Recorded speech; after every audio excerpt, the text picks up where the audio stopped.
Shalom, jumpa bersama saya lagi dalam Kalafus Sukacita.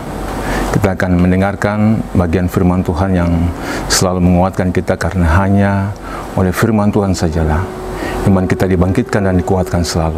Hanya orang yang dengar-dengaran akan firman Tuhan, itulah yang selalu mendapatkan kepastian tentang hidupnya. Karena iman timbul dari pendengaran, pendengaran akan firman Kristus.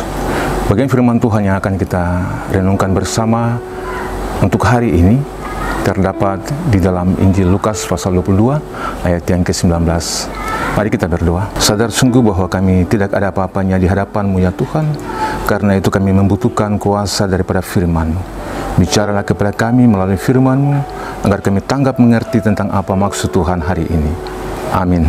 Lukas pasal 22 ayat yang ke-19 berkata, lalu ia mengambil roti, mengucap syukur, memecah-mecahkannya dan memberikannya kepada mereka, katanya, inilah tubuhku yang diserahkan bagi kamu, perbuatlah ini menjadi peringatan akan aku. Bapak Ibu Saudara-saudari Kalafus Sukacita di mana saja berada, memahami tentang bagian firman Tuhan yang telah dipelajari dan telah dibacakan bersama. Ini adalah bagian bagaimana penggenapan tentang penyaliban Kristus dalam seluruh jalan hidupnya, menebus manusia dari dosanya.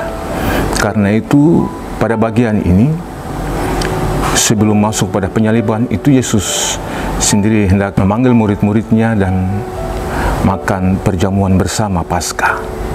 Dalam perjamuan bersama itu ada hal-hal yang hendak disampaikan. Artinya bahwa Paskah itu adalah perayaan pembebasan Israel dari penjajahan di Mesir, tetapi juga perayaan keselamatan atas kasih Tuhan kepada Israel sejak mereka ada di sana. Tetapi juga di lain hal bahwa sebenarnya Israel mengalami keselamatan karena perayaan Paskah itu menyatakan tentang bagaimana mereka memahami, mengenal, dan tentunya mereka mendapatkan jati dirinya sendiri sebagai suatu bangsa yang bebas. Tetapi perayaan Paskah berikut untuk kita hari ini, saudara, bahwa sebenarnya menunjukkan, melambangkan tentang bagaimana penderitaan Yesus sampai kepada kematiannya di salib.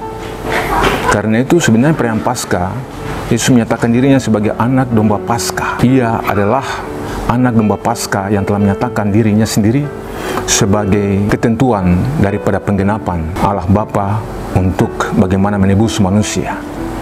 Pada kesempatan ini, saudara, kita belajar tentang bagaimana roti yang telah dilambangkan dalam suatu perjamuan itu sebagai tubuh Kristus sendiri.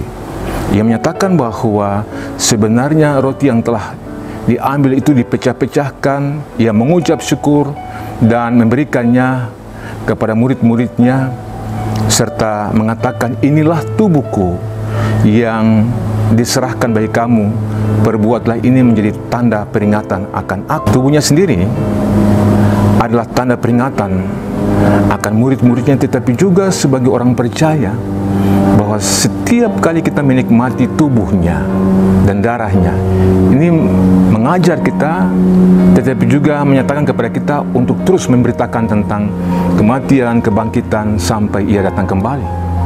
Tubuhnya sendiri adalah tanda perjanjian baru kepada manusia, karena telah dipecah-pecahkan untuk penebusan manusia.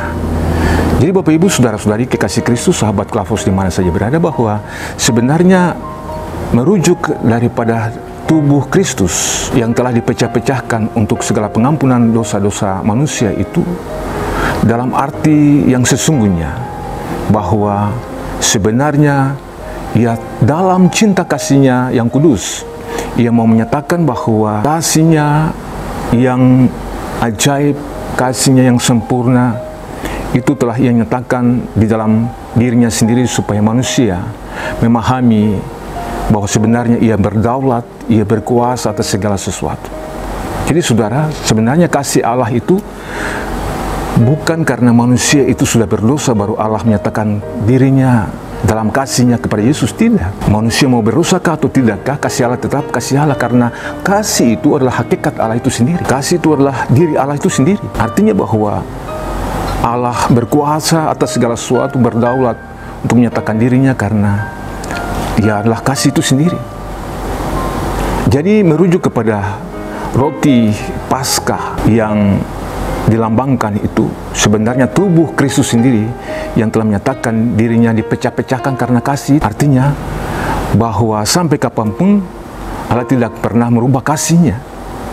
Kelaparankah, kemiskinankah, ketelanjangankah, ataupun mautkah, tidak akan pernah memisahkan kita daripada kasih-Nya. Jadi saudara, bahwa sebenarnya tubuhnya yang telah dipecah-pecahkan itu menyatakan tentang kasih-Nya yang sempurna dan ajaib untuk orang-orang yang percaya kepadanya.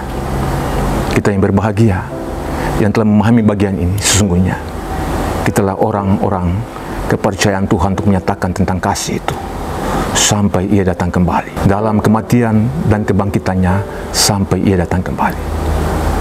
Marilah kita menyatakan tentang bagaimana Allah di dalam Yesus Kristus melalui tubuhnya yang dilambangkan dengan roti itu sebagai tanda suatu perjanjian, tetapi juga melalui anggur itu yang adalah darahnya sendiri sebagai suatu tanda perjanjian baru bagi orang percaya. Biarlah bagian ini memberikan kepastian hidup kepada kita bahwa hidup kita hari ini bukan karena kita lagi, tetapi Kristus yang hidup dalam kita. Dan hidup yang telah kita hidupi sekarang ini, itu hidup karena percaya, hidup karena beriman kepadanya, dari kasih-Nya yang sempurna dan ajaib itu, dari tubuh-Nya yang telah dipecah-pecahkan kepada kita, sehingga kita hari ini ada sebagaimana kita ada, karena kasih yang sempurna itu telah Ia nyatakan kepada kita sebagai orang-orang yang telah ditebus. Saudara telah ditebus Tuhan, bersyukurlah, mengucap syukur kepada Tuhan untuk penebusan yang ajaib itu, karena tubuhnya telah dinyatakan dipecah-pecahkan, tubuhnya yang sempurna, yang sejati itu, yang kudus itu, yang suci itu, menjadi bagian penebusan hidup kita hari ini. Tuhan memberkati kita sekalian dengan firman-Nya. Mari kita berdoa. Bersyukur kami kepadamu ya Tuhan untuk segala baik, karena kami telah menerima tubuh-Mu yang telah dipecah-pecahkan itu sebagai penebusan hidup kami. Kami bersyukur karena Paskah itu menjadi perayaan keselamatan kami hari ini bagi orang percaya. Dalam nama Yesus kami berdoa. Amin. Shalom, Tuhan Yesus memberkati.